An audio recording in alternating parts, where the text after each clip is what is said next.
বলেন আমার সাথে, কবর কেন্দ্রিক বাড়াবাড়ি শিরিক পর্যন্ত পৌঁছে দেয়। আপনাদের নারায়ণগঞ্জ আছে কিনা আমি জানি না, আমাদের বাংলাদেশে কবর কেন্দ্রিক বাড়াবাড়ি আছে, বেশি আছে এটা আমিও জানি। কবর কেন্দ্রিক বাড়াবাড়ি, আগে বয়ানটা শোনেন। সহিহ বুখারীর বর্ণনা 427 নম্বর হাদিস। এই হাদিসের মধ্যে নবীজির 3 বিবির কথা।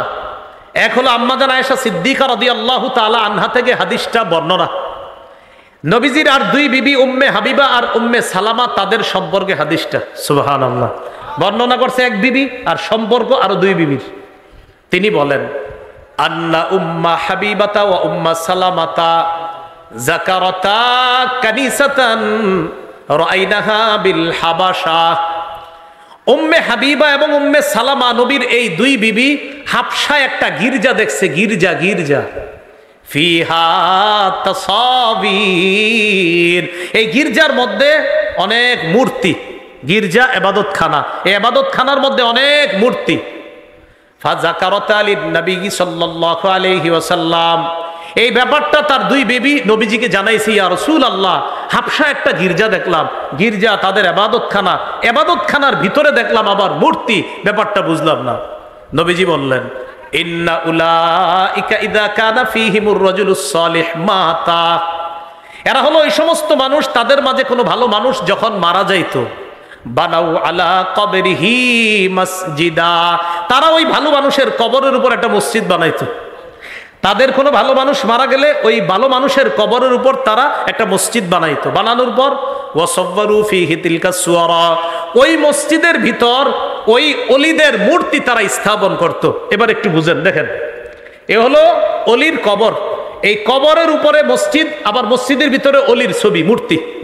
এ হলো নিচে হলো কবর, উপরে মসজিদ, ওই মসজিদের ভিতরে অলির মূর্তি। তাহলে নিচে অলির কবর, উপরে অলির মূর্তি, এটার মধ্যে তারা ইবাদত করত। নাউজুবিল্লাহ। রাসূলুল্লাহ সাল্লাল্লাহু আলাইহি সাল্লাম বলেন, উলাইকা শিরারুল খালকি ইনদাল্লাহি ইয়াউমাল কিয়ামা, কিয়ামতের ময়দানে তারা হবে সবচেয়ে নিকৃষ্ট জাতি। বলেন নাউজুবিল্লাহ। কি শিখলাম? কবর কেন্দ্রিক মসজিদ বানানোর প্রতি কি কোনো উৎসাহিত আছে? হাদিসের মধ্যে উৎসাহ আছে। নবী বললেন এরা হবে সবচেয়ে নিকৃষ্ট। এবার আরেকটা হাদিস শুনেন, মুসনাদে আহমদ, এই হাদিসের বর্ণনাকারী আব্দুল্লাহ ইবনে মাসউদ রাদিয়াল্লাহু তাআলা, তিনি বলেন, সামিআতু রাসূলুল্লাহি সাল্লাল্লাহু আলাইহি ওয়াসাল্লাম ইয়াকুল, ইন্না মিন শাররিন নাস মান তুদরিকুহুমুস সাআ ওয়া হুম আহইয়া ওয়াল্লাযীনা ইয়াত্তাখিযুনাল কুবুরা মাসাজিদা। রাসূলুল্লাহ সাল্লাল্লাহু আলাইহি সাল্লাম বলেন, পৃথিবীর সবচেয়ে নিকৃষ্ট জাতি তারা যারা দুনিয়াতে জীবিত থাকতে কিয়ামত আসবে। পৃথিবীর সবচেয়ে নিকৃষ্ট মানুষ তারা যারা দুনিয়াতে জীবিত থাকতে কিয়ামত আসবে। পৃথিবীর সবচেয়ে নিকৃষ্ট মানুষ তারা যারা জীবিত আছে আর কিয়ামত এসে গেল, তারা সবচেয়ে নিকৃষ্ট। আর কারা? ওয়াল্লাযীনা ইয়াত্তাখিযুনাল কুবুরা মাসাজিদা, এবং তারা, বলেন সবাই, এবং তারা, আরো জোরে বলেন, এবং তারা যারা কবরকে মসজিদ বানায়, যারা কবরকে সেজদার স্থান বানায়, তারা সবচেয়ে নিকৃষ্ট। তাহলে নবীজি কি বললেন? যারা জীবিত থাকতে কিয়ামত আসবে তারা সবচেয়ে নিকৃষ্ট, আর যারা কবরকে সেজদার স্থান বানায় তারা সবচেয়ে নিকৃষ্ট। এবার আরেকটি হাদিস শোনেন, সহিহ মুসলিমের বর্ণনা, 1075 নম্বর হাদিস। আমাদের মাদ্রাসার পাঠ্যপুস্তক অনুসারে 532 নম্বর হাদিস, আর আপনাদের পকেটের উস্তাদ অনুযায়ী 1075। পকেটে অনেকে উস্তাদ রাখে, মানে মোবাইল, এটাই উস্তাদ। তো এটা অনুযায়ী 1075, যদিও এটা বলা আমার জরুরি না, এটা না বললেও কিচ্ছু হবে না, কারণ আপনারটা ইন্টারন্যাশনাল ভাবে ফলো করা হয় না। আমি যেটা বলি ওটা ফলো করা হয়, 532 এটা ফলো হয় না। আপনি 1075 যেটা, এটা এমনি বলে দিলাম, কারণ চিপাই গিয়ে আবার মিলায় হুজুরের কথা ঠিক আছে কিনা। এই হাদিসের মধ্যে আছে রাসূলুল্লাহ সাল্লাল্লাহু আলাইহি সাল্লামের সাহাবী জুনদুব রাদিয়াল্লাহু তাআলা আনহুর বর্ণনা। তিনি বলেন, সামিআতু রাসূলুল্লাহি সাল্লাল্লাহু আলাইহি ওয়াসাল্লাম ইয়াকুলু ক্বাবলা আন ইয়ামুতা বিখামসিন, নবীজি ইন্তেকালের মাত্র 5 দিন আগে আমি নবীরে বলতে শুনছি। ইন্তেকালের কয়দিন আগে? 5 দিন। ইন্নী আবরাউ ইলাল্লাহ আন ইয়াকুনা লি মিনকুম খলিল, তোমাদের মধ্যে আমার কোনো অন্তরঙ্গ বন্ধু হওয়া থেকে আমি আল্লাহর কাছে মুক্ত, তোমাদের কেউ আমার অন্তরঙ্গ বন্ধু নাই। নবী বলতেছে, হে জাতি শোনো, হে উম্মত শোনো, তোমাদের মধ্যে আমার কোনো অন্তরঙ্গ বন্ধু নাই, এই অন্তরঙ্গ বন্ধু হওয়া থেকে আমি আল্লাহর কাছে মুক্ত। কেন? فإن الله تعالى قد اتخذني خليلا كما اتخذ إبراهيم خليلا। কেননা আল্লাহ তাআলা আমাকে খলিল হিসাবে গ্রহণ করেছে, যেমন ইব্রাহিম নবীকে খলিল হিসাবে গ্রহণ করছে। আপনারা এতদিন জানতেন ইব্রাহিম নবী আল্লাহর খলিল, এক নবী আল্লাহর খলিল। আজকে থেকে আমরা জেনে থাকবো ইব্রাহিম নবীও আল্লাহর খলিল, আমাদের নবীও আল্লাহর খলিল। ইব্রাহিম নবী খলিলুল্লাহ, আমাদের নবী খলিলুল্লাহ, হাবিবুল্লাহ, রসুলুল্লাহ। সুবহানাল্লাহ। তাহলে আমাদের নবী বলেন, মানুষের মধ্যে আমার কোনো খলিল নাই। কেন? আল্লাহ আমাকে খলিল হিসাবে গ্রহণ করেছেন, কেমনি ভাবে ইব্রাহিম নবীকে খলিল হিসাবে গ্রহণ করেছেন। এরপরে নবী বলেন, লাউ কুনতু মুত্তাখিজান মিন উম্মতি খলিলা লাত্তাখাযতু আবা বকরিন খলিলা। আমি যদি আমার উম্মতের কাউকে আমার অন্তরঙ্গ বন্ধু হিসাবে গ্রহণ করতাম, তাহলে আবু বকরকে আমার খলিল অন্তরঙ্গ বন্ধু হিসাবে গ্রহণ করতাম। তাহলে বলেন তো, আমাদের নবীর কোনো খলিল আছে? নাই। যদি খলিল বানাইতেন মানুষের মধ্যে কাউকে, কোন সাহাবীকে বানাইতেন? আবু বকরকে। কিন্তু নবী কার খলিল? আল্লাহর খলিল। এই কথা বলার পর নবী বলেন, আলা ওয়া ইন্নামান কানা ক্বাবলাকুম, শোনো তোমরা, তোমাদের পূর্ববর্তী জাতি যারা, ইত্তাখাযু কুবুর আমবিয়াইহিম ওয়া সালিহিহিম মাসাজিদা, তোমাদের পূর্ববর্তী জাতি তাদের নবীর কবর আর নেককার মানুষের কবরগুলোকে মসজিদ বানাইছে, সেজদার স্থান বানাইছে। তোমাদের পূর্ববর্তী জাতি নবীদের কবর সমূহকে আর নেককার মানুষদের কবরকে সেজদার স্থান বানাইছে। আলা ফালা তাত্তাখিজুল কুবুর মাসাজিদা, শোনো তোমরা কিন্তু কবরকে সেজদার স্থান বানায়ো না।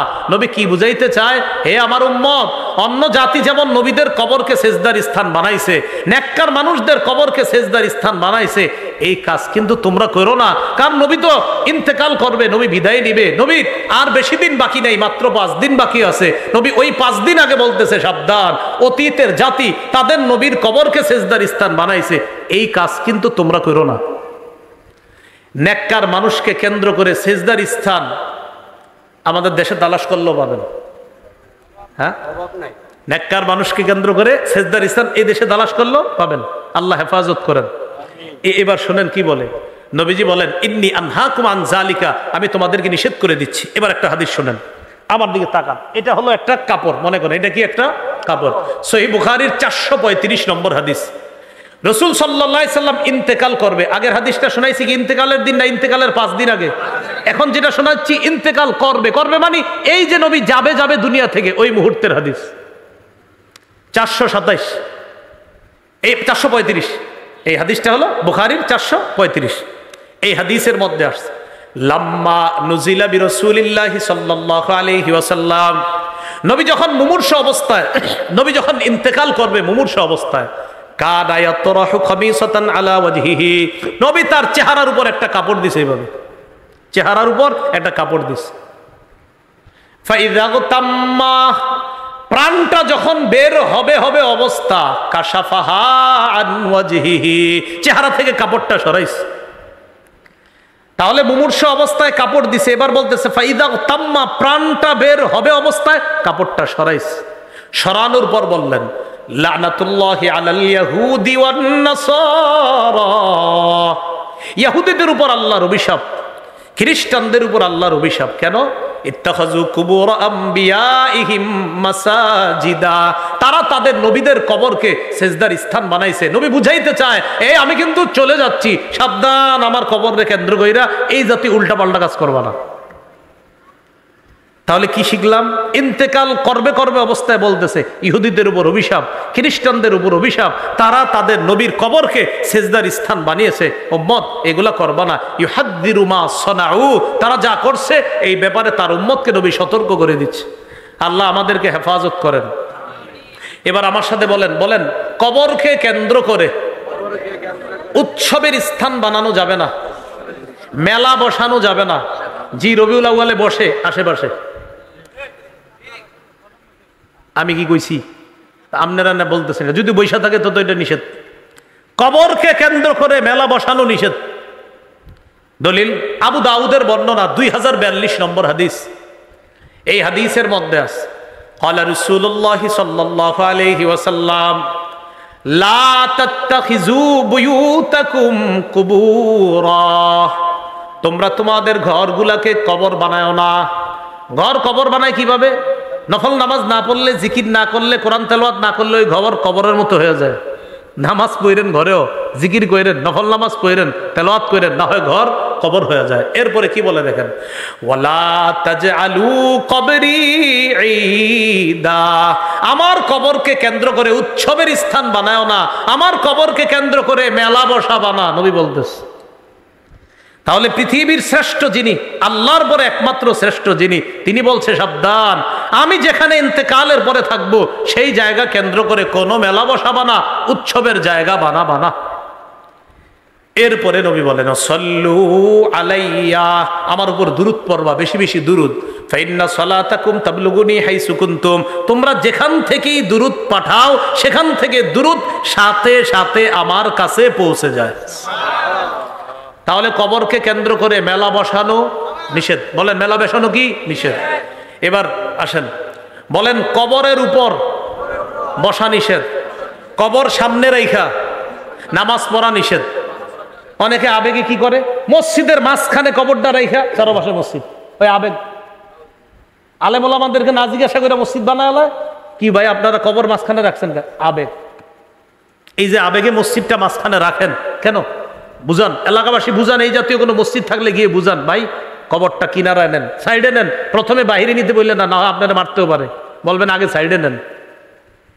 কারণ এ তো এমন এক আকীদায় ঢুকে গেছে যে আকীদা থেকে তাকে বের করতে আপনার অনেক কষ্ট হবে। আবু দাউদের বর্ণনা 3229 নম্বর হাদিস, 3229 3229। এই হাদিসের মধ্যে আসছে রাসূলুল্লাহ সাল্লাল্লাহু আলাইহি সাল্লাম বলেন লা তাজলিসু আলাল কুবুর, কবরের উপর বসো না। এটা একটা, অনেক সময় দেখবেন কবরের পাশে দেয়াল থাকে, এই দেয়ালের উপরে না বসা। এই দেয়াল আছে, কবর পাশে কবর, এই যে দেয়াল, আপনি বসলেন, এই যে বসে এই পাশেই কবর, এটা না করা। এরপরে নবী বলতেছেন ওয়ালা তুসাল্লু ইলাইহা, কবর সামনে রেখে নামাজ পড়ো না।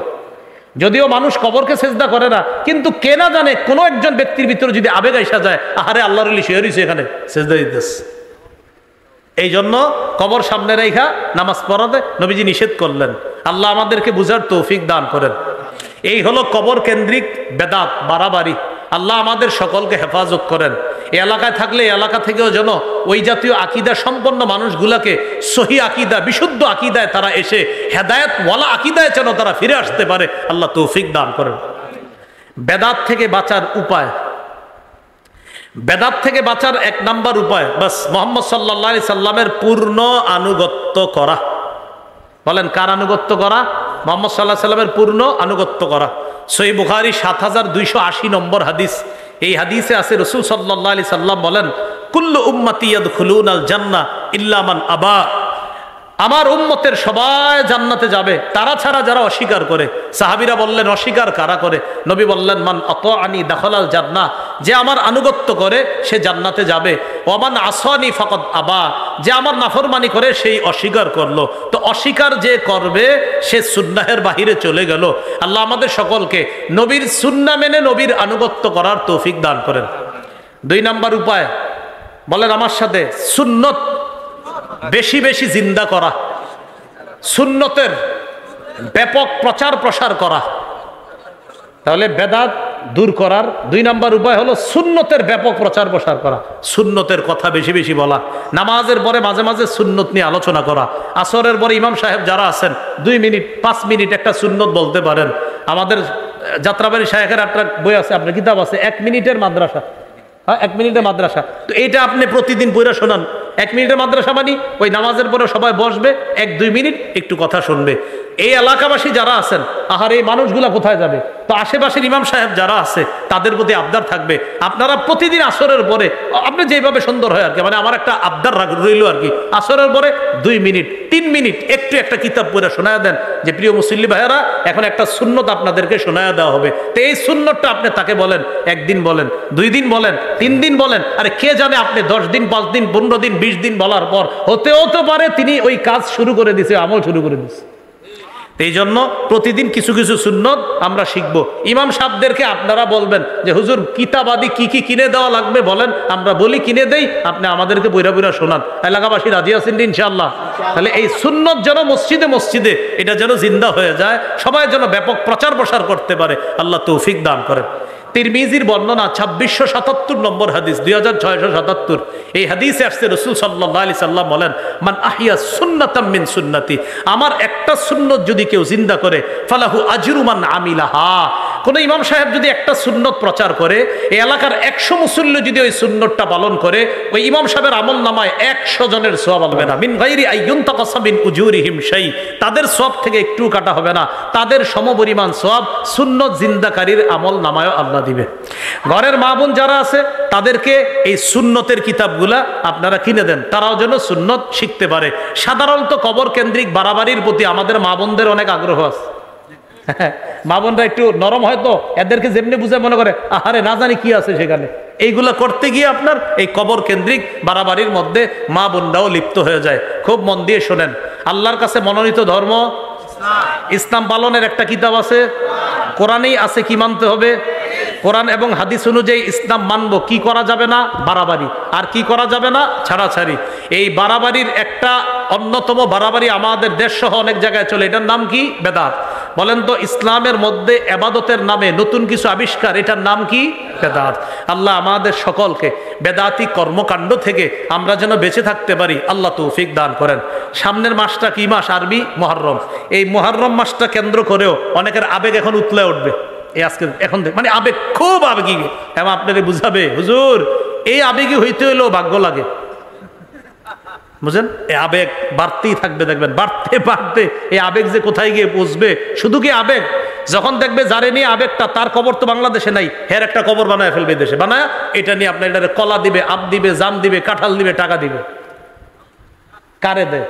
কি এক আজীব মস্তিষ্ক নিয়ে বসবাস করে। কবরের সামনে একটা বাচ্চা বৈশা বৈশা কয় স্যার 10টা টাকা দান করেন, দান করে না, ওই কবরে মরা মানুষটার দিকে 10,000 দিয়ে। জিন্দা মানুষ কত চাইছে? 10। আরে জিন্দা মানুষ কত টাকা চাইছে? 10। দেয় নাই 10। মরা মানুষের দিছে কত? 10,000। এই বলেন না, মরা মানুষের দিছে কত? স্যার 10টা টাকা দেন, পেটে কি দেয় না, মরা মানুষের দিয়েছে 10,000। এই সমস্ত অসুস্থ মস্তিষ্ক কবে আমাদের বুঝে আসবে বলেন? আল্লাহ আমাদের সকলকে বোঝার তৌফিক দান করেন, আমরা যেন এই কথাগুলো মেনে চলতে পারি। সবাইকে আল্লাহ তৌফিক দান করেন।